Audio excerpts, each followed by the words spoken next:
afternoon, ladies and gentlemen. Welcome to this side event organized by United Nations Framework Convention on Climate Change, or UN Climate Change, as we like calling ourselves, on climate crisis and the role of philanthropies, introducing the UN Climate Change Philanthropic Leadership Platform, which is actually happening on the Decarbonization and Industry Day, which is very symbolic for us. Let me begin with quoting our Executive Secretary, Simon Steele, who at the opening of COP27 said, "It's time for everybody, everywhere, every day, doing everything they can to overcome the climate emergency." Philanthropies, ladies and gentlemen, increasingly play an important role in tackling climate change. COP after COP, we see more and more philanthropies and foundations making funding commitments on climate change. However, climate action by philanthropies goes way beyond money, way beyond funding. Philanthropies drive groundbreaking technologies and innovative solutions to climate change. They provide strategic advice and expertise. They support communities on the ground, and they advise world leaders. They share knowledge and influence the masses.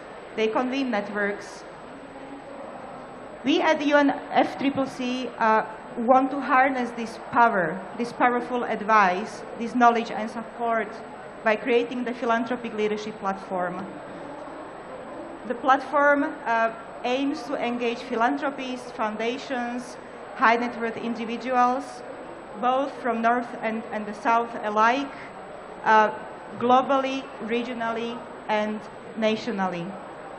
Today, at its launching event, we have gathered leaders of philanthropies who are really active in the climate change arena to explore how do they see the ever so evolving role of philanthropies in the climate change and especially in the future, and also in working with us, UN Climate Change Agency, especially at the times as we are shifting from only a convening power all the way down to the implementation.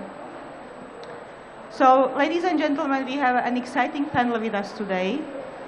And I would be delighted to introduce our very first speaker from our own organization, our Senior Director for Operation, Ms. Chhaya Kapilashrami, who has been with our Secretariat something maybe longer, or 12 or 13 months.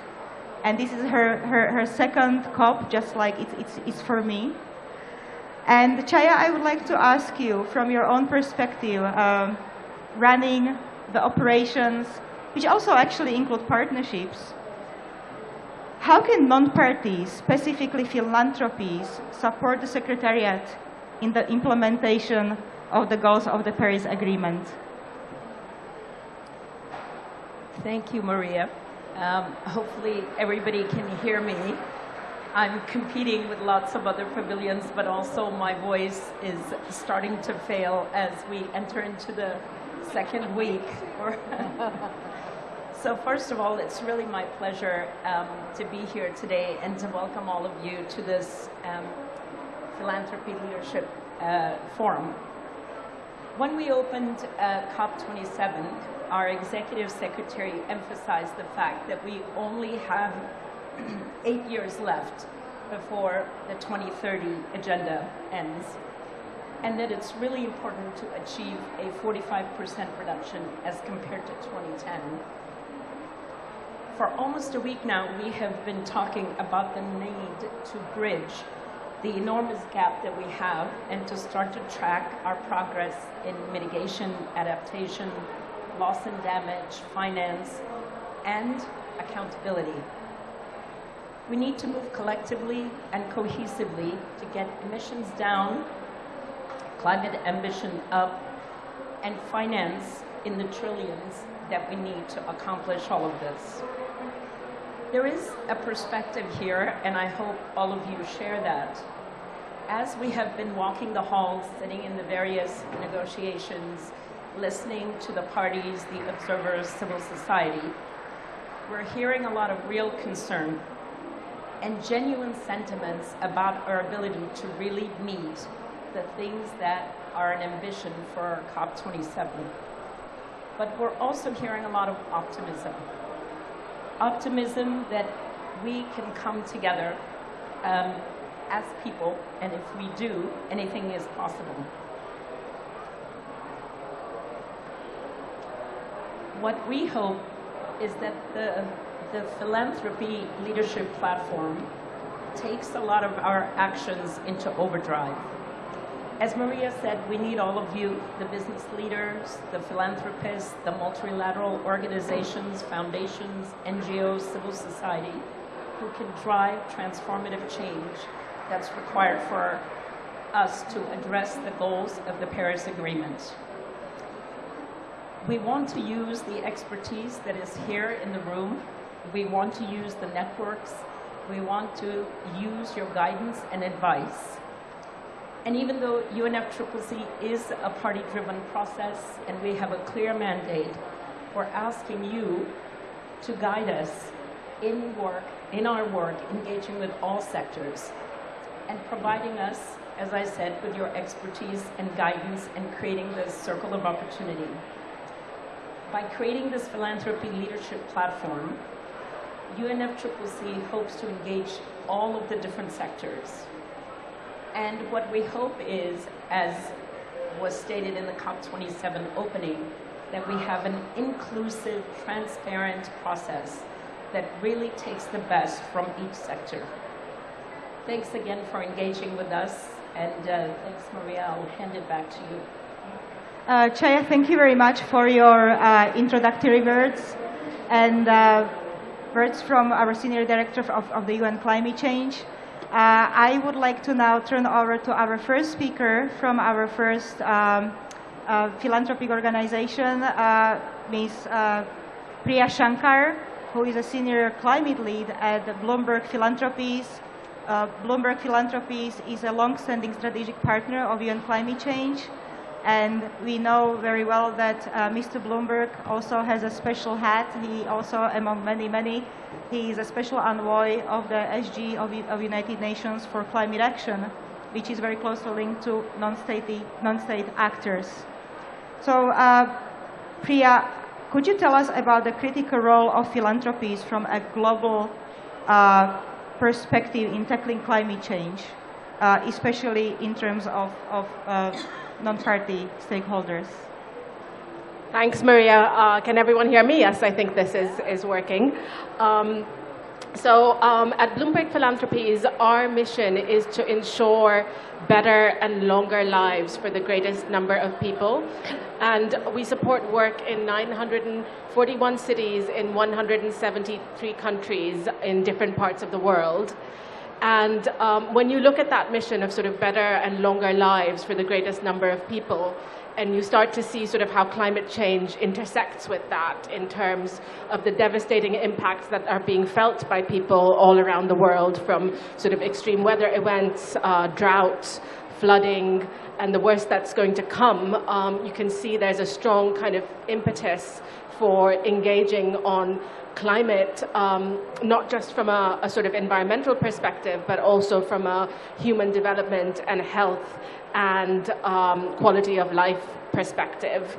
And we've been really sort of long-standing supporters of UN climate change and very pleased to have this partnership. Our support for UN climate change started unfortunately, at the time when the US announced its intention to withdraw from the Paris Agreement. Thankfully, the US is back in, which is wonderful. But we have decided to continue engaging with UN climate change, especially on the non-state actor agenda, because we think there's this sort of traditional approach to the climate negotiations around country-level negotiations. But as Maria quoted in her reference to the Executive Secretary's statement earlier on, there's so much more to be done. It's now much more than just country negotiations that's required as we're at this COP of implementation and well into the decade of delivery. We do need action from businesses, cities, states, financial institutions, civil society groups, cultural groups, and really, everyone on climate. At Bloomberg Philanthropies, we focus on a few critical areas related to climate change. These include the clean energy transition, sustainable finance, and local climate action. And in addition, we support work on clean air and oceans, which also kind of relate with climate. And in terms of the kind of approaches that we bring, and I think the sort of unique value that we think also philanthropy has in terms of engaging with this agenda, I think the first is around, at Bloomberg Philanthropies, certainly this is very important to us, around sort of evidence and data. Our founder, Mike Bloomberg, UN Special Envoy for Climate Ambition and Solutions, likes to say that you can't manage what you can't measure, and we really bring this approach of trying to apply a strong sort of evidence base to how we approach our programs and engagement on climate. The second is as a sort of bridge builder and convener, and we think philanthropies have a strong convening power in terms of being able to connect, provide support to sort of grassroots civil society organizations, provide technical assistance for governments, connect with the private sector, bring in the different types of actors that need to be engaged on the climate agenda, and facilitate interactions and connections between them. And the final, which is kind of more new to us, I think we've been doing this sort of grant-making side of philanthropy for a while, but what is more new to us, and I think we're exploring, is around how sort of philanthropic funding can act as catalytic capital to bring in other forms of capital. And of course, philanthropic funding will always be much smaller and can never replace the other types of capital that are required, but it can be more nimble and flexible. And an interesting example of this is in Asia. We've partnered with the Asian Development Bank and Goldman Sachs on a climate innovation fund, and just recently, earlier this week, we announced two deals around electric mobility in Vietnam and India as part of that. So that's our first foray into this sort of catalytic finance space. But we think that there's a really strong role for philanthropies across these areas on climate, and we look forward to continuing our partnership with Maria and the wider team at UN Climate Change. Priya, thank you very much. You mentioned convening power and you mentioned Asia. This is an African COP. Please tell us how Bloomberg Philanthropies is pushing climate action in Africa, very briefly. Thanks, Maria. So we have been supporting work in Africa on cities for quite a while through partners such as the Global Covenant of Mayors and C40, working with various African cities on the sustainable development and climate agenda in urban centers. But what we're very excited about is that we are really expanding our work in Africa this year. We have decided to expand our work on energy transition to 25 developing countries, which includes 15 countries in Africa. And just earlier this week, at an event with the president of Ghana, we talked about how we're going to sort of really deepen this work to support a number of African countries on their energy transition plans, on policy planning processes, with technical assistance, and also with local capacity building. And in addition, we are going to work closely with the Glasgow Financial Alliance on Net Zero, which is a network of over 500 financial institutions committed to achieving net zero by 2050 at the latest. That has also recently started an Africa network that seeks to bring together African financial institutions with international investors to talk about how both more capital can be mobilized for Africa, but also how African financial institutions can sort of advance on their own climate journeys. We'll be working very closely with this network and the wider GFANZ network on project preparation, which is where we think philanthropy can play a big role in terms of helping prepare and provide the assistance for projects that will ultimately then try and attract private sector investment. So those are the sort of two areas which we're looking to grow our work in Africa and looking forward to supporting much more work on the continent. Priya, thank you very much. Amazing, fascinating work, and this is the kind of support Africa just needs. Thank you very much. Now we are moving on to the country where we are also located, UN Climate Change, on to our also long-standing friend, Mr. Markus Hipp, who is the CEO of the BMW Foundation. And the power of the BMW Foundation is in convening people, convening leaders, and tapping into the human capital in order to make changes happen. And BMW Foundation leads Responsible Leaders Network. And Markus, please tell us, how are corporate philanthropies building such networks to work together in tackling climate change? Yeah, thank you, Maria. Yes, you will be perhaps a little bit surprised from a corporate foundation like BMW to hear how we work, or what we think as a small organization, what we can contribute to this. And I want to make it concrete, being here as you all for some days. So for us, the innovation, because the solutions are all here, technical, scientific, political goodwill, corporates, whatever. But for me, there is one missing link, and you experience this the whole day. That's the how we convene, how we really connect as human beings. And I have a dream, to be honest, after being here now for 3 days. Imagine a COP in 2 or 3 years. We wouldn't be in such a space, but outside, we wouldn't need micros. We wouldn't have to shout out and cry. And we would have just time to connect very deeply as human beings, leaders from all sectors, over a certain time in all our layers, and to start something like an inner development and changing our behaviors, also acting with other players from other fields. My background is civil society, but then I was a politician as well. I was an entrepreneur, and all these worlds are very different. Their habitus, their language, their logics, how they work. And I think we do not see the patterns in how we collaborate and how we build trust. And that's what the BMW Foundation tries to do. We really try to create spaces in which people, and especially leaders, can deeply connect first as personalities, as human beings, before they go into their function and before we do collective action. I think the missing link in the whole field, and Maria said we have 8 years, is the inner dimension of our change, because we have a paradigm of 300-400 years how to do things, which had a lot of successes, but has also created all the damage which we fight now here together.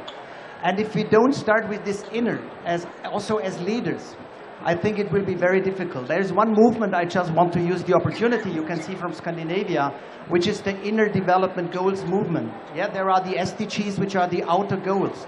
Some smart international researchers have developed the idea about innerdevelopmentgoals.org. You can see them. So what abilities do we need in the future to be different, to act different, to relate different, and to create out of this kind of social capital we build first, other kind of collective action. And that's what we are trying as a global foundation, very small. We are not a big foundation financially. We have a 12 million budget. We are 60 people in Berlin and Munich and some global people.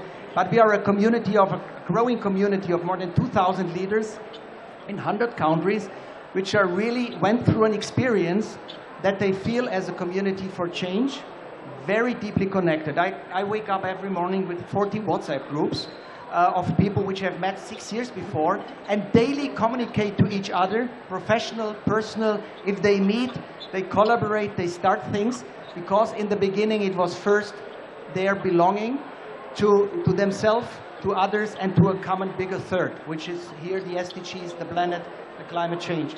And that's our invitation. So I think we should change the how we convene.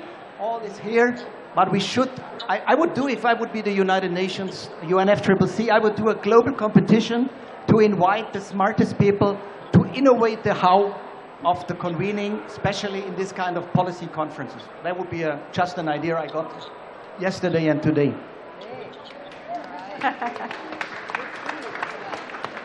Markus, very interesting insights, and I think that Chhaya, our Senior Director for Operations, is actually taking note on how to shape the how of the COP. And it would be fantastic if we, in the future, could all meet in the nature and have COP that way. Again, you stress the importance of leadership. How important is leadership in the philanthropic sector itself? I think, yes, I think philanthropy has to be very self-critical. To be very honest, as longer I'm in this field, there has to be a lot of awareness about what we really can do and what not. And there is also a dark side of philanthropy.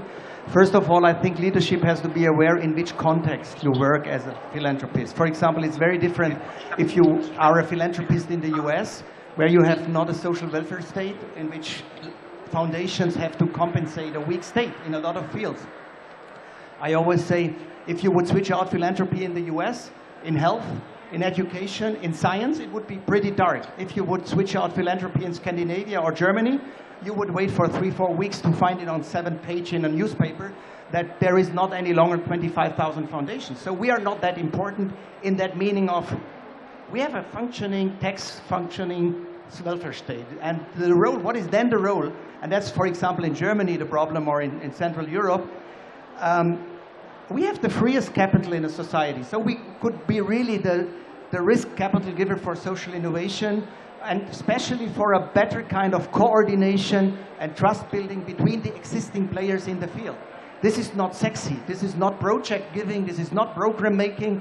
This is just creating safe spaces and try to contribute methodologies and processes in which the existing money, resources, capacities are better used.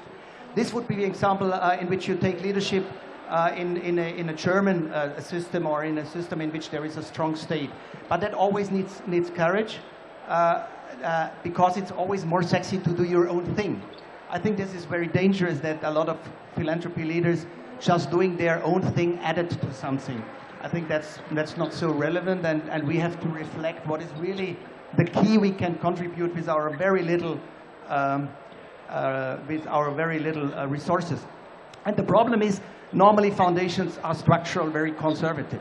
So we always cry, we are cutting edge, we are leaders, we are in front, we are do the pilot stuff. It's not true very often. So I think there is a lot of potential in philanthropy in different kind of systems to be really the matchmaker in much better cross-sectoral cooperations. And also, because I've made a suggestion, it's great, for example, how the COP developed from a policy thing to now a cross-sectoral thing, and the next step would be something, and foundation could play a role to bring new methodologies and processes into a kind of better cooperations. Markus, thank you very much. Excellent suggestions on the potential role of the newly launched philanthropic leadership platform. Thank you again. From Markus, Hipp, and BMW Foundation, we are now moving back, I think, over to Paris, and we have, I believe, a speaker online. It is my pleasure to welcome Ms. Isabelle Giordano, CEO of BNP Paribas Foundation. Nice to meet you. Can you hear me? Isabelle, are you with us? Hello, everybody. Excellent. Yes, I'm in France, and right. I'm sorry not to be with you. We miss you here, Isabelle, but thank you very much. We are thrilled to have you at least with us online. Thank you very much for joining us. The BNP Paribas Foundation has a strong commitment to solidarity, to environment and culture, and you have been really working with the United Nations agencies and other organizations for quite some time. Please tell us how can the UNFCCC and the United Nations system work more effectively, according to you, with philanthropies and foundations? And yes, thank you. And just to give you a very quick overview, I would say that the BNP Paribas Foundation is one of the oldest and one of the most important in France. And we try, as you say, to be impactful. We use social innovation, and we try to be impactful in solidarity, environment, and culture.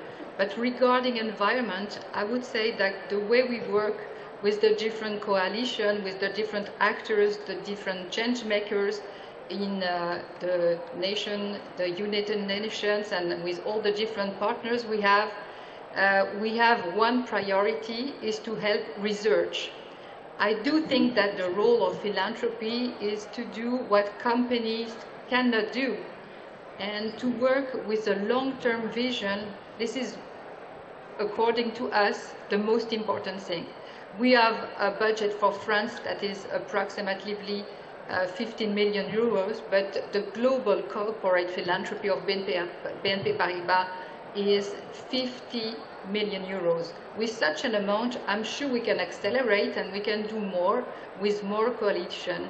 And supporting research is really crucial for climate change. I give you just one example. We have a call for project, which is one of the biggest in France, called Climate and Biodiversity Initiative. And for more than 10 years, we have been supporting researchers, international, eminent and prestigious researchers, for a global amount of 18 million euros. And that is to say that we've been supporting more than among 30 teams of researchers. Most of them are women, by instance. And I would like to say that maybe this long-term vision for climate change is the priority. This is the most important thing I would like to say. Thank you, Isabelle. It's a very interesting point that you made, that philanthropies, especially those that are attached to some corporate sector companies, actually are trying to do what companies cannot. I really like that. How is BNP Paribas Foundation working with other global philanthropies on climate change, given your long history in your philanthropic work? In fact, I think we should have more collaboration with other foundations. And this is really a start. As you may know, the global amount of worldwide philanthropy focusing on environment, it's very small. It's 5% only of the global amount of the worldwide philanthropy. So we should have more collaboration. And there are several ways to act on climate change. I was talking about researchers helping research, but we can also collect data. As it was said, you cannot manage what you cannot measure. And I think collecting data is really, really very important right now. I give you just one example. We have a contribution, very interesting, with a website called Global Carbon Atlas. And you just can click on the website and you will see the worldwide map of the way the carbon emission. But you also share information. This is the third point. Research, collecting data and sharing information is for me very important, and this is why we should collaborate more between different foundations. We have a problem of fake news, of scientific fake news, so maybe if we can share more and more data and more this would be very, very important. Isabelle, thank you very much for your insightful thoughts. I take you on the point that you are advocating for more and more collaboration with other philanthropies and foundations. And I really do hope that as we evolve with our newly established philanthropic leadership platform, it will be doing just that. You mentioned data, you mentioned research. I think that our platform would be also hopefully be able to connect not only the philanthropies among each other in this arena. We are, for example, very closely working with Bloomberg on data and making the whole climate change commitment work more transparent, but also to work with us on a more regular basis. Isabelle, thank you very much indeed. I hope you can stay with us for hopefully a later Q&A part of the session. And now I would like to move to Leslie Johnston, who is the CEO of Laudes Foundation.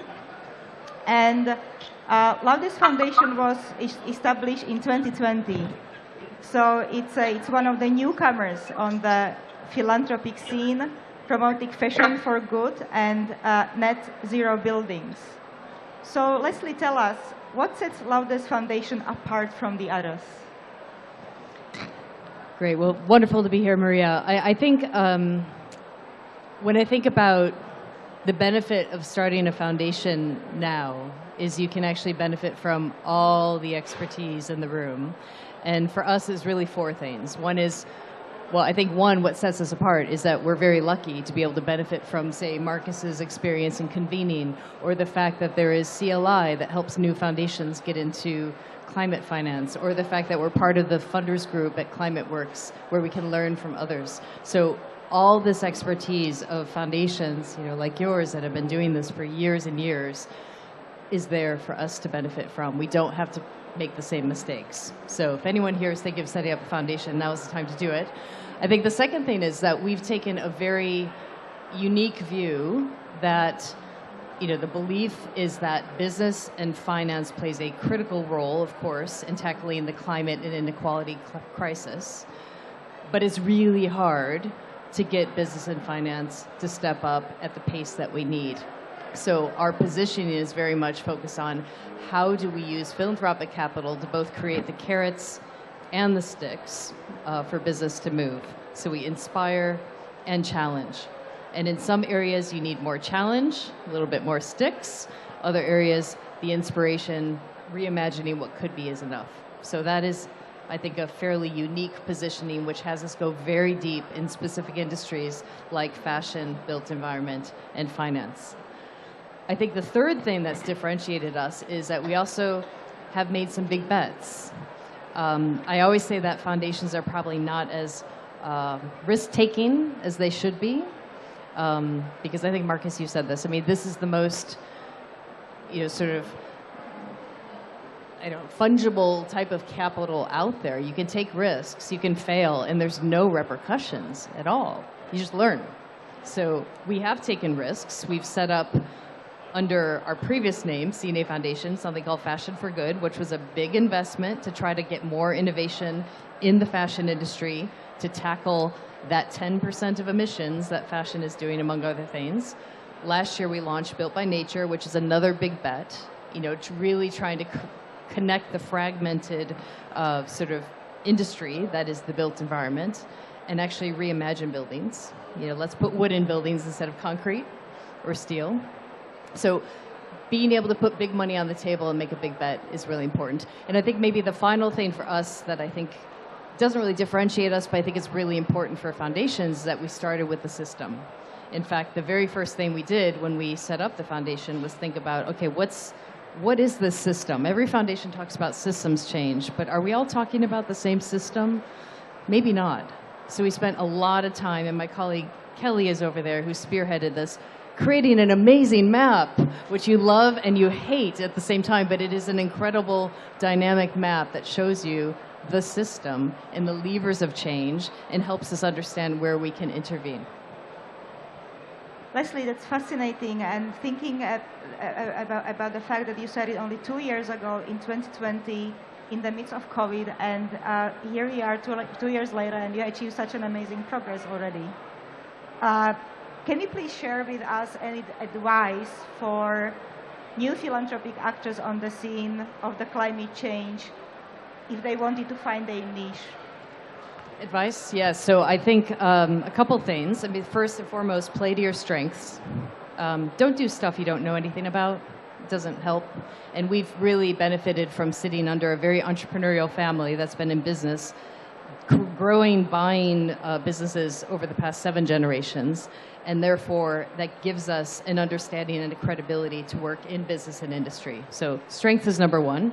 I think the other thing is that it's really important that we understand when we failed, we own up to it, we hold ourselves accountable.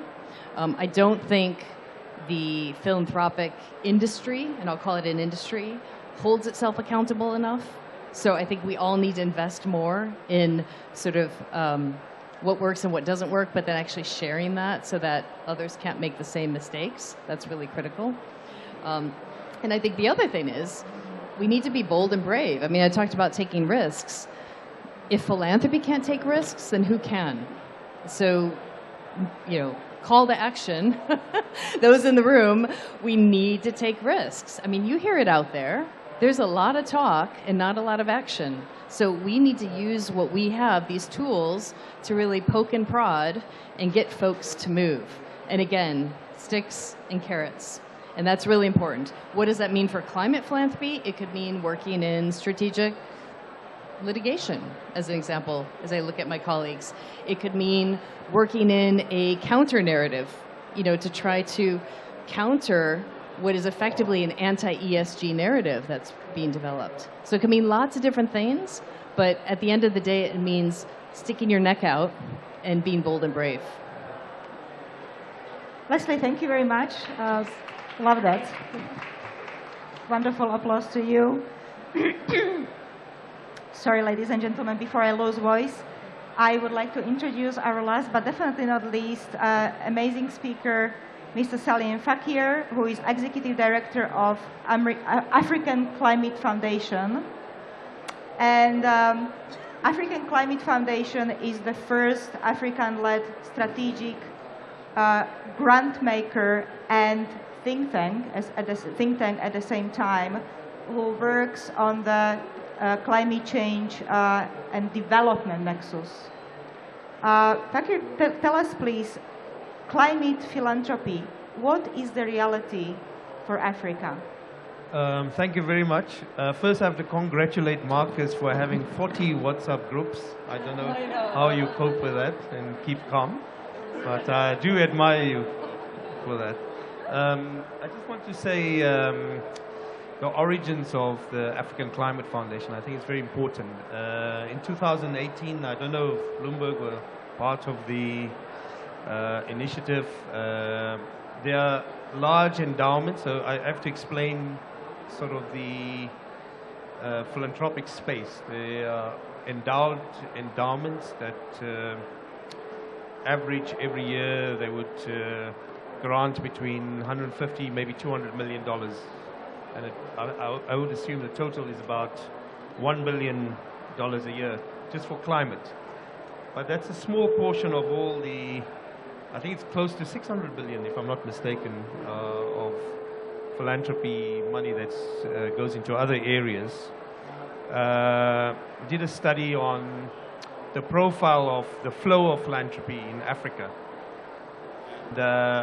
Do you want to guess how much it is?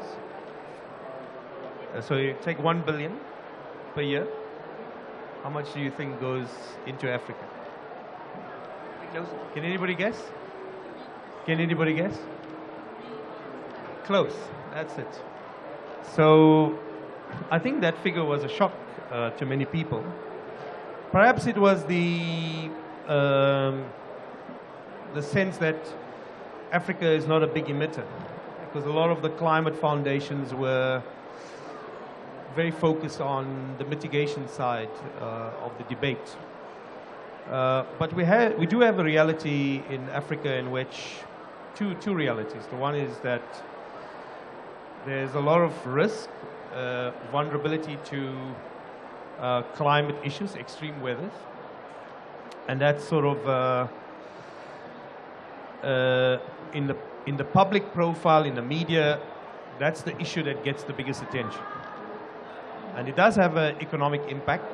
It reduces the GDP of African countries. It retards growth and actually limits investment in a sense that whatever investment is made, if there's extreme weather that destroys infrastructure, supply chain, it retards economic development. But we forget that there are 1 billion Africans that are going to double in population in the next 3 decades.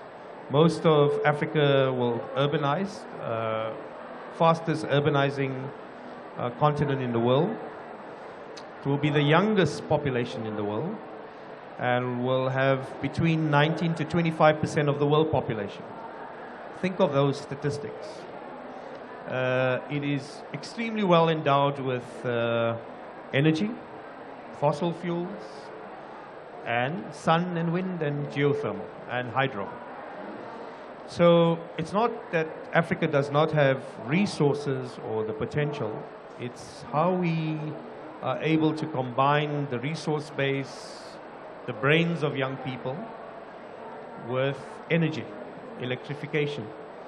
And I think that point is what the shift, I would say, is what happened. That's why you are looking at 15 countries now.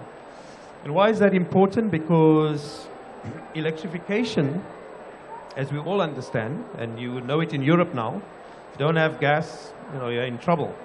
Economic growth goes down.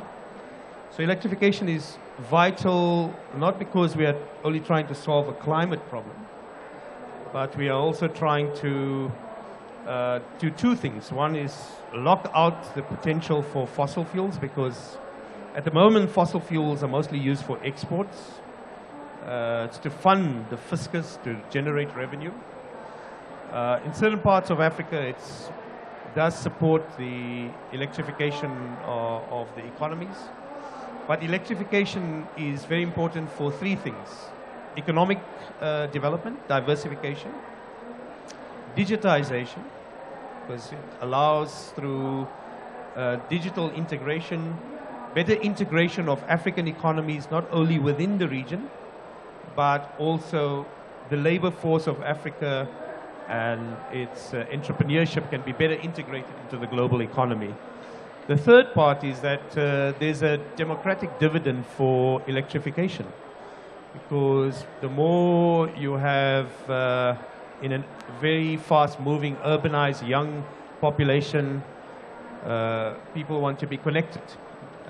They need to be, that connection has to be supported by electrification.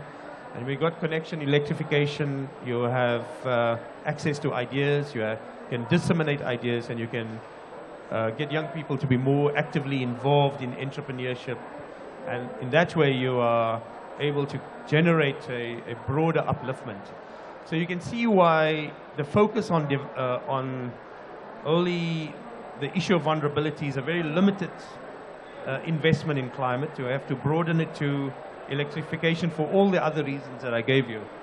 So our role as Africa Climate Foundation, we are only 2.5 years old, but we operate in South Africa, Kenya, Nigeria, Senegal, DRC, and Namibia, and we are also looking to expand Ethiopia, Rwanda, and so on. We do have grants that are in 23 different countries through grantees, and we are rapidly scaling up. We are in the philanthropy space called a re-granter. We actually have investments from larger endowments into the foundation.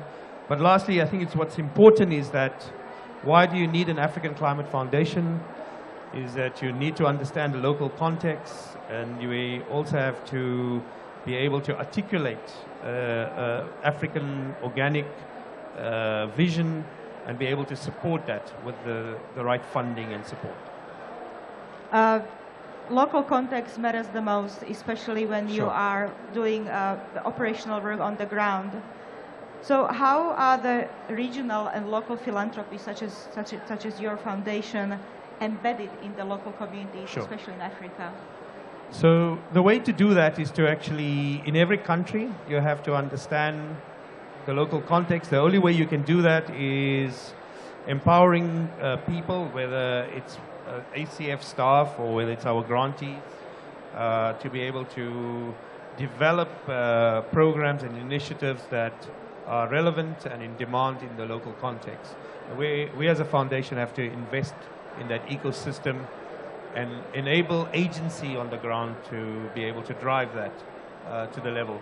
And from our South African experience, for example, very small investments, have enabled a large-scale initiative like the Just Energy Transition Partnership to grow.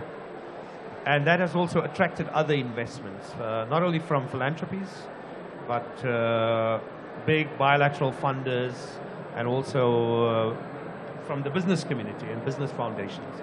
So that's the way to do it. Fakir, thank you really very much. Being mindful of our time, we have, I think, final 10 minutes, and we would also like to take some questions from the floor. Madam, your hand was up first. I think the mic is coming to you. Hello, good afternoon, everyone. Thank you for being here. Thank you very much for the valuable input so far. Well, I'm a financier, so I did commercial and impact investment banking. That's what I do. Here, I cannot claim that I know how philanthropic money works, but I know how development money in general works, and of course, non-for-profit money. I'm the CEO of FinTech Egypt. I'm a Gobi Impact Investment Partner, and I'm the Vice President of the African Union for FinTech, Africa FinTech Network. I also lead the digital innovation efforts with another non-for-profit, FSD Africa.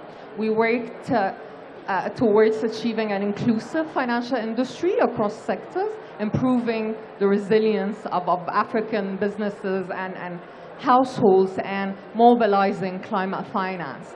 So I'm actually here to seek your help and support. I'm part of the Global Climate Action, and I took part in the technical discussions to actually work on how can we achieve the Paris Agreement. We look at 3 areas of challenges that are in there. The first area is the absence of bankable projects in Africa that actually have a positive impact on climate, and of course has the other side of the coin of economic development that is there, and job creation. The second challenge that we have is that risk profile, the high risk profile, not just for the African markets, but the emerging technologies, the climate tech technologies in general, because the majority of them are really still early on and haven't matured yet. The third area of challenge is the transfer of technology and the capacity building that is needed across sectors to actually help us mobilize that climate finance. 5 million of philanthropic money in a structure. I'm sorry, madam, we are running out of time. Yeah, the question we are hoping to have a question. Yes, that's the question. So, 5 million of philanthropic money in a structured fund can help us mobilize 95 millions of for-profit money to serve those objectives of the Paris Agreement. Do you see yourself able to perhaps somehow shift your area of focus objectives, given that positive externalities, regardless where they happen, geographically or in industry, can actually help the rest of the world? Thank you. Yeah. Thank you very much. So we have Leslie. Shall I just respond quickly? Of course. Please go ahead, Leslie. Thank you for actually showing the catalytic power of philanthropy, because that happens. I mean, when I talked about Fashion for Good, we put 10 million into a fund that then basically double that with others. You're talking about a 10-time increase. There's a report, it's actually quite old, it was done about 15 years ago, I think, called From Blueprint to Scale by Monitor, that actually talks about the role of philanthropy to make deals bankable, the role of philanthropy to actually bring other investors in. So it happens, it's known. I can't speak for my fellow panelists whether they want to put money into your fund. You can hit them up later. But it is actually a very important role that we can play as philanthropists. I just would like to add, you should connect to the intermediaries which are all over the world about this field of how do we use our assets. You know, foundation work has 2 elements. What are we doing out with the win of our endowments, but where is our endowment invested? And there is a huge movement, and there are intermediaries like EVPA, AVPN, Latimpacto all over the world, our Tonic, which are players which convene all the foundations, family offices which are doing philanthropy, not just with their budget they get out of their money, but how to invest their money. And that, I think, would be the people you should meet and the organizations you should meet. we as a foundation have our trust at the moment we can split our funding into two parts. We haven't started the impact investment fund yet. We do have lots of people requesting your type of request. The only concern I would have is we don't want to be seen to be supporting with grant money. The risk share mustn't fall on philanthropies when the private investors are getting the better return. So that's the only the tension. This is for capacity building, supporting the fund. But we can do early stage development and things like that. Yeah, maybe also my 5 cents on behalf of you and climate change. You mentioned lack of bankable projects. It's also something what our climate finance team works on, and we have an initiative called needs-based finance, where we are helping developing countries to do just that. Thank you very much. I hope you got your responses. Of course, you can network after the event with the speakers and get their contact details. Do you have further questions? Please. We'll try to take, I promise, we'll try to take as many questions as we can in the short moment. Klaus Milke, I'm the chair of Foundations 20, a group of 80 foundations in the G20 context, doing a lot to bring up more ambition of the G20 on the Paris Climate Agreement under the umbrella of the SDGs. And my question is, from all your different perspectives, how we really can do more on the G20, because all the other states of the world, the people in the world, they are victims of the G20. If they don't move, there is no hope. Thank you. Thank you. Who would like to take the question? Okay. So, sorry? You? Okay. Okay. Please. Thank you, everyone, for your positions and sharing those with us. As an advisor to the Minister of Environment of Ecuador, nature-backed financial solutions, as well as someone who's working on sustainability through transparency in tech for government solutions as well, I think we found ourselves sometimes in a position where shovel makers, to make an analogy, wants to share forks with governments instead of the actual shovel the government needs, making the analogy to technology. So what is your recommendation as Markus mentioned, this position that in Europe, philanthropies work on a welfare state, and in the United States, philanthropies are taking this role that you would argue, if they're not there, the government wouldn't function. But in developing countries, we are more so needed in a way that corporate can give aid that's not necessarily money, but actual solutions, in this case, technology. So what do you think it's recommended to take the point of Priya said, you cannot improve what you cannot measure, and there's so many tools available that governments don't have budget to incorporate in their systems. So do you think there's a way to channel that? Because believe me, I'm approaching New York and different parts of the world, tech companies about these problems, and they say this, okay, we may do shovels, but we only share forks. Thank you very much. So we have the second question. We collect one more, and then maybe we can respond. Thank you very much. I'm Alessa Moreno from Wings. I'm the coordinator of Philanthropy for Climate, which is a movement of 585 foundations committing to act on climate. The vast majority of them, education funders, health funders, arts and cultures funders. I see here only experts on climate, and these foundations want to engage, but it's really hard for many of them. That's where we are doing, and that's my question is how the platform can facilitate the climate conversation and the entry of those expertise who is working on just transition on the ground, on inequality, on social issues, on poverty. Because right now, it's very hard for them to engage. Thanks. Thank you very much. So we have picked 3 questions, and maybe we can pick another 3 questions. Maybe we can have a quick quick response to the first question was on G20. Second question was on the funding to, I think, implement transparency and accountability measures for the parties, especially in developing countries. And then the third question was how other, I think, philanthropies can engage with others. So the floor is yours, ladies and gentlemen, here at the panel. Okay. Okay. Well, I'm going to kind of lump you two together because, I mean, I think what excites me about philanthropy is the ability to be somewhat catalytic when you want to see large institutional change that can address the challenges of poorer countries unable to meet their debt requirements or address G20. And of course here at COP, there's all this talk about, you know, the new Bretton Woods, what does that look like, the Bridgetown agenda. That's great stuff. And that does open up a role for philanthropy to play. And I think, Klaus, you're very much playing that with your F20 group. So everyone who's interested in this should talk to Klaus afterwards.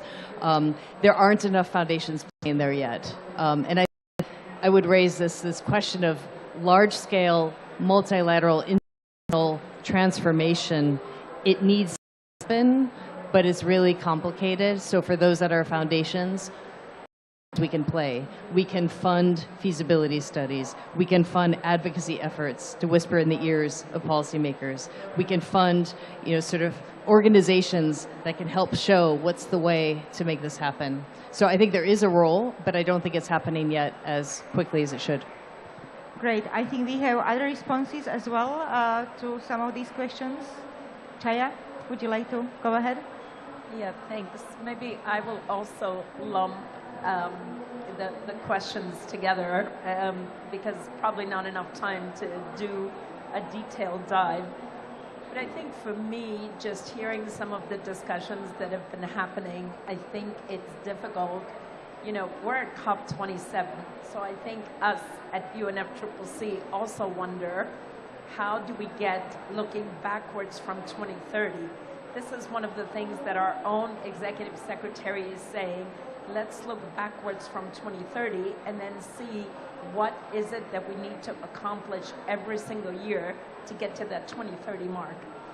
And I guess for the G20 countries, my personal opinion is there's a couple of things. We have a lot of discussion on adaptation, mitigation, loss and damage. So those are the things that we need to push forward from a financing perspective. But then coming back to the capacity building, I think really important to build that capacity to understand what some of these topics are, because I don't think the general public really understands what these mean. Anyway, I can go on and on, but I'll give my other panelists. Chhaya, thank you very much. I'm being shown and signed. So unfortunately, I have one bad news and one good news for all of you here today. So the bad news is we have to finish this fantastic panel, and I would like to thank them very, very much. And please, let's clap our hands for them. Now, the good news is that please, whoever is here, stay over, because we are Markus's team of the BMW Foundation is immediately taking over this wonderful room, and they will be having a continued event where I believe that all of you will be able to ask your questions. Ladies and gentlemen, thank you very much for a fantastic session.